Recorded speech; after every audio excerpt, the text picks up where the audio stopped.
नमस्कार जनसंवाद में आपका स्वागत है दोस्तों। आज गया है 17 नवंबर। फटाफट ब्रेकिंग न्यूज़ निकल के आ रही है, एक एक करके आपको विस्तार से बताएंगे। तो दोस्तों पहली बड़ी खबर निकल के आई है, आपको बता दें, जहां हमास ने दागे इजराइल पर सुबह सुबह भीषण मिसाइल अटैक किया है, मचाई तबाही इजरायली शहरों पर।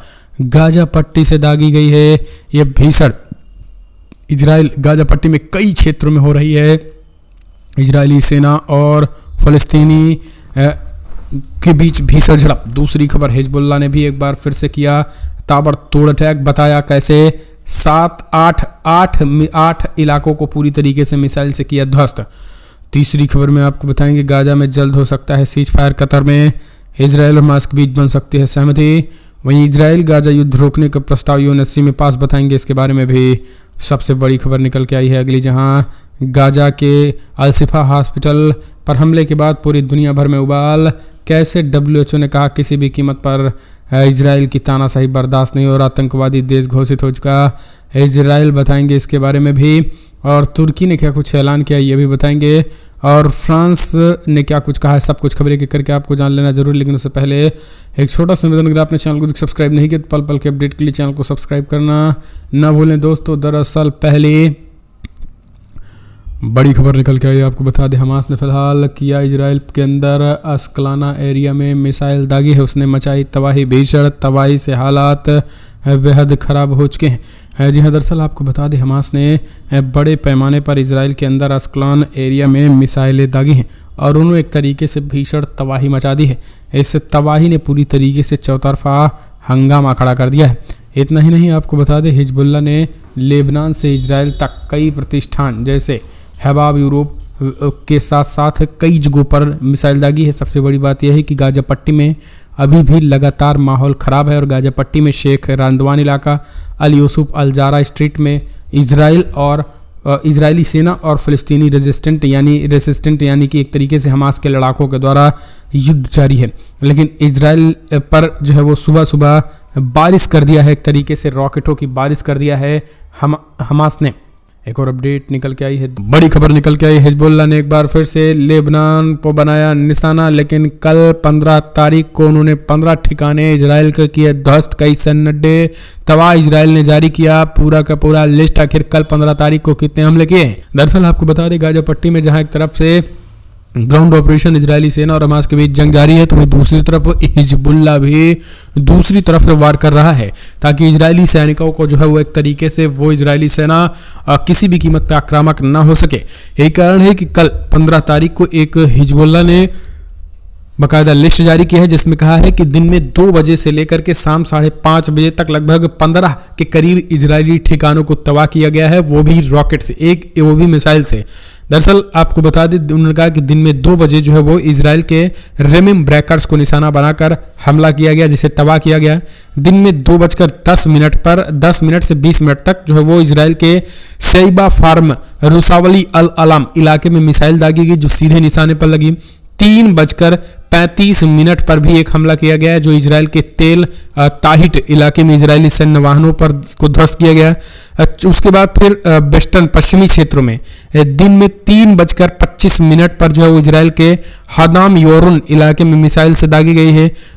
दिन में 4:10 पर जो है वो पश्चिमी इलाके में ईरान के ब्रिकेट रीशा इलाके में जो है इजरायली सैन्य टुकड़ियों को निशाना बनाया गया।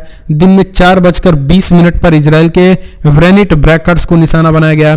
तो लगातार दोस्तों आपको बता दें, इजराइल 5 बजे जो है वो इजराइल के खिलाफ अल डाइज साइड पर मिसाइलें दागी हैं।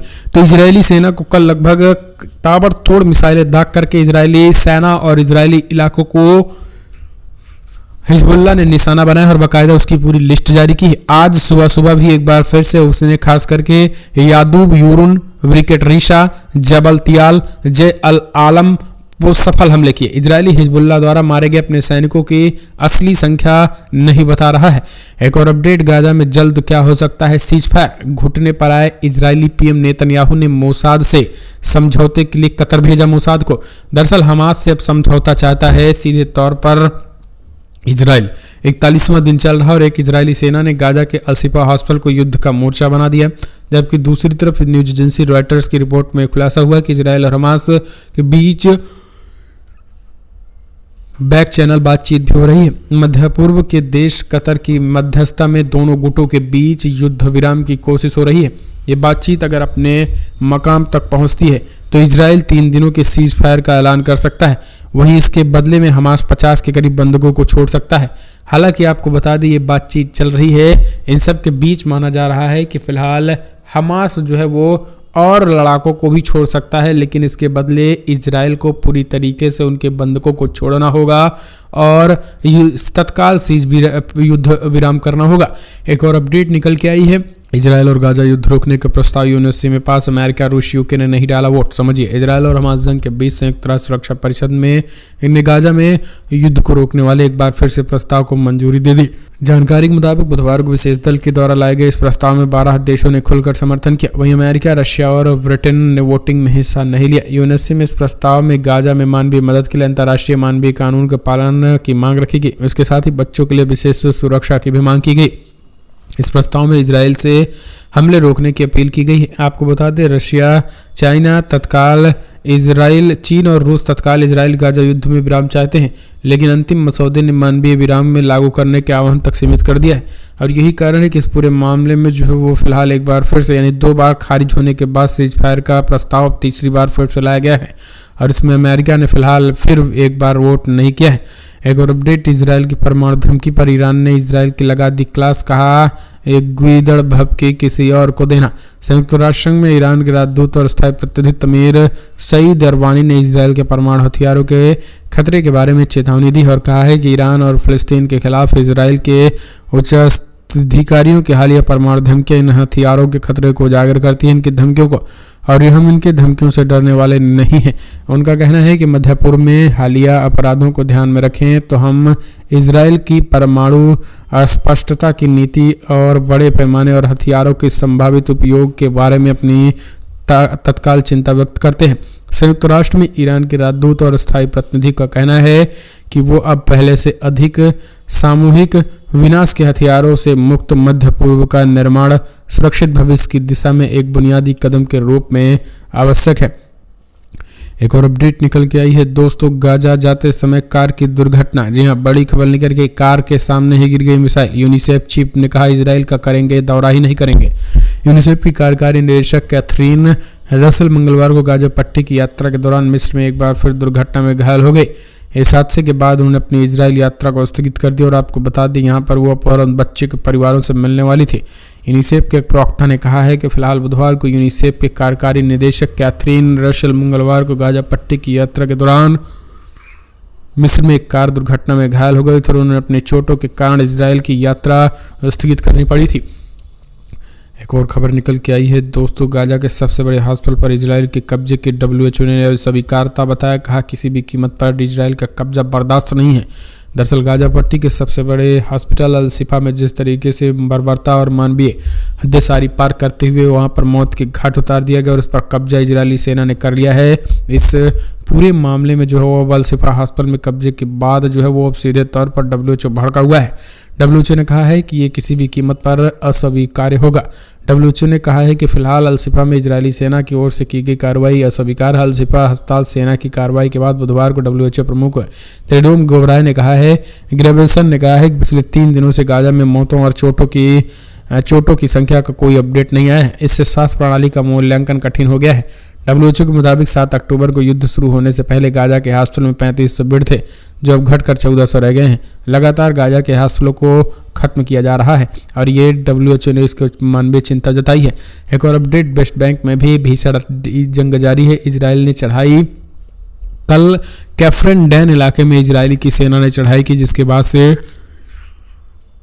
पैलेस्तीनी रेजिस्टेंट ने भी पूरी तैयारियों के साथ जवाब दिया है और झड़पें एक दूसरे पर भी हमले हुए हैं। जी हाँ दोस्तों, आपको बता दें बड़ी खबर निकल के आई है। कल रात वेस्ट बैंक के जेनिन के कैथ्रिबडेन इलाके में इजराइल ने बड़ी चढ़ाई कर दी है और इस पे हर जगह हुआ है।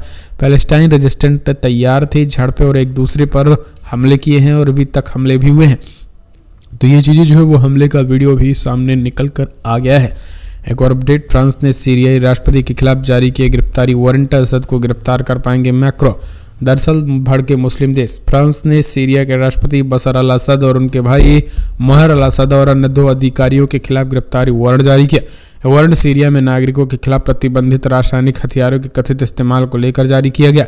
CNN के मुताबिक यानी CNN के मुताबिक अगस्त 2023 में सीरिया के दौमा और पूर्वी घोटा जिले में केमिकल अटैक की आपराधिक जांच के मामले में वहां के राष्ट्रपति बशर अल असद के खिलाफ गिरफ्तारी का वारंट जारी किया गया। 10 साल पहले इस हमले में 1000 से अधिक लोग मारे गए थे। सीरियाई सरकार पर दमिश्क के उपनगर घोटा में जहरीली गैस का इस्तेमाल करने का आरोप लगाया गया था। उस समय विद्रोहियों का गढ़ था। शासन 1 साल से अधिक समय से इसे वापस लेने की सख्त कोशिश कर रहा था। लेकिन अब इस पूरे मामले में आपको बता दें, फ्रांस के इस एक्शन के बाद अब दुनिया भर के मुस्लिम देशों ने गुस्सा जाहिर करते हुए कहा है कि वाह, फ्रांस की दोगली नीति समझ में आई। यहाँ 1000 लोगों की मौत हुई तो इन पर गिरफ्तारी वारंट 10 साल बाद जारी किया जा रहा है और यहाँ 10,000 से ज़्यादा लोगों को जो है वो 10,000 से ज़्यादा लोगों को मौत के घाट उतार दिया गया है। बेगुनाहों को उनको किसी भी कीमत पर उन पर भी गिरफ्तारी वारंट जारी होगा? इस तरीके से सवाल किए जा रहे हैं। एक और अपडेट, यूएस की मदद पर पलने वाले पिट्टी आपको बता दें, बाइडेन के लैटिन अमेरिकी देश में 2 फाड़। दरअसल इसराइल और हमास युद्ध का 41वां दिन जारी और इसी बीच आपको बता दें दूसरी तरफ संयुक्त राष्ट्र सुरक्षा परिषद में गाजा हमले को रोकने के लिए 5वीं बार मानवीय ठहराव का प्रस्ताव लाया गया, जिसे इसराइल ने ठुकरा दिया। अमेरिका, ब्रिटेन, रशिया ने भी इस प्रस्ताव वोट करने से परहेज किया। लेकिन अब इस पूरे मामले में आपको बता दें बोल्विया ने संबंध तोड़ दिए हैं। इसराइल हमास संघर्ष में हवाला देते हुए जैसे जैसे कई लैटिन अमेरिकी देशों ने इसराइल की आलोचना कर दी है। बोल्विया हाल ही में इसराइल के साथ संबंध तोड़ने वाला पहला लैटिन अमेरिकी देश बन गया। दूसरी तरफ चिली, कोलंबिया और होंडुरस ने भी इसराइल से अपने राजदूतों को वापस बुला लिया। लैटिन अमेरिका के 3 शक्तिशाली देश अर्जेंटीना, ब्राजील, मैक्सिको ने खूनी संघर्ष के लिए इसराइल को दोषी ठहरा, शत्रुता को तत्काल समाप्त करने का भी आह्वान किया है। बाइडेन की मौजूदगी में ये विरोध होता रहा और साफ साफ बाइडेन जो है वो अपंग, अपने आप को असहाय महसूस करते रहे। आखिर समझ लीजिए इसराइल कितना ताकतवर है। इसराइल को जानबूझकर ताकतवर बनाया गया है कि घुटने पर आ जा रहे हैं बाइडेन, लेकिन उसके बावजूद भी रोक नहीं रहे। एक और अपडेट निकल के आई है दोस्तों, बिग ब्रेकिंग, भारतीय सैनिकों को निकालने का ऐलान। मालदीव ने आखिर क्या कुछ कल होने वाला है उनके शपथ ग्रहण समारोह। दरअसल मालदीव के राष्ट्रपति ने सीधे तौर पर भारतीय सैनिकों को निकालने के कहा था और कल जो है वो शपथ ग्रहण समारोह होने वाला है। और कल शपथ ग्रहण समारोह में फिलहाल देखने के बाद होते चाइना की तरफ से चाइना के राष्ट्राध्यक्ष जाने वाले हैं। लेकिन खबर ये निकल के आ रही है कि चाइना के राष्ट्राध्यक्ष के साथ साथ दोस्तों भारत की तरफ से भी कोई जाने वाला ही है, लेकिन भारत की तरफ से कोई नहीं आने वाला है क्योंकि भारत की सेनाओं जिस तरीके से निकालने का बयान दिया गया है उसे भारत गलत तरीके से ले रहा है। एक और अपडेट निकल के आई है, छा गए मोहम्मद शमी। राहुल गांधी की यह पुराना ट्वीट हो गया वायरल, अंध भक्तों को लगी मिर्ची। जी हां, दरअसल आपको बता दें वर्ल्ड कप सेमीफाइनल के हाई वोल्टेज मुकाबले में भारत की जीत के हीरो रहे तेज गेंदबाज मोहम्मद शमी को लेकर कांग्रेस नेता टिप्पणी की। उनने बुरे समय का जिक्र करते हुए कहा है कि तब सिर्फ राहुल गांधी उनके साथ खड़े थे। बुधवार को खेले गए मैच में शमी ने 7 विकेट झटक कर भारत के लिए फाइनल का रास्ता तैयार कर दिया। इसके अलावा श्रेयस अय्यर और विराट कोहली ने भी शतकीय पारी खेली। कांग्रेस नेता श्रीनिवास ने माइक्रो ब्लॉगिंग प्लेटफॉर्म एक्स पर लिखा है कि आज से कुछ सालों पहले जब हिंदू मुस्लिम की मां भांग पीकर भक्त मोहम्मद शमी को गरिया रहे थे तब शमी के साथ सिर्फ राहुल गांधी खड़े थे। उन्होंने कांग्रेस के सांसद का पुराना पोस्ट भी शेयर किया जिसमें वो लिखते हैं कि मोहम्मद शमी आप सभी आपके साथ हैं। इन लोगों में नफरत भरी हुई है क्योंकि कोई भी आपको प्यार नहीं देता है, उन्हें माफ़ कर दो। तो सीधे तौर पर राहुल अंधभक्तों जो है वो कहीं ना कहीं उनको मिर्ची भी लगी है। 5 राज्यों के चुनाव के बीच हिंदू मुस्लिम एकता की भी बात हो सकती है, ऐसे में जो है वो ये बीजेपी के खिलाफ चला गया है। एक और अपडेट, बीजेपी नेता चुनाव में जमकर मुस्लिम विरोधी दे रहे बयान, चुनावी माहौल बिगाड़ने की भरपूर कोशिश।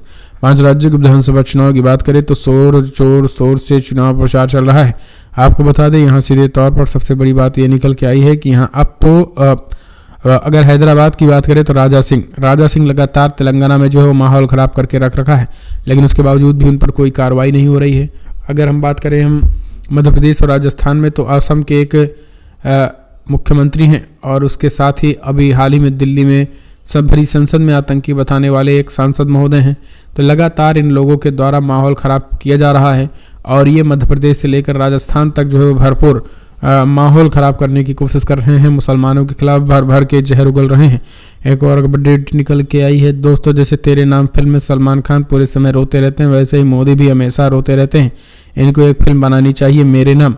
दरअसल आपको बता दें, प्रियंका गांधी जो है वो पूरे मध्य प्रदेश चुनाव को पूरी तरीके से संभाल रखा है और मध्य प्रदेश चुनाव में कल उन्होंने एक ऐसी बात कही जिससे तालियां बजने लगी। दरअसल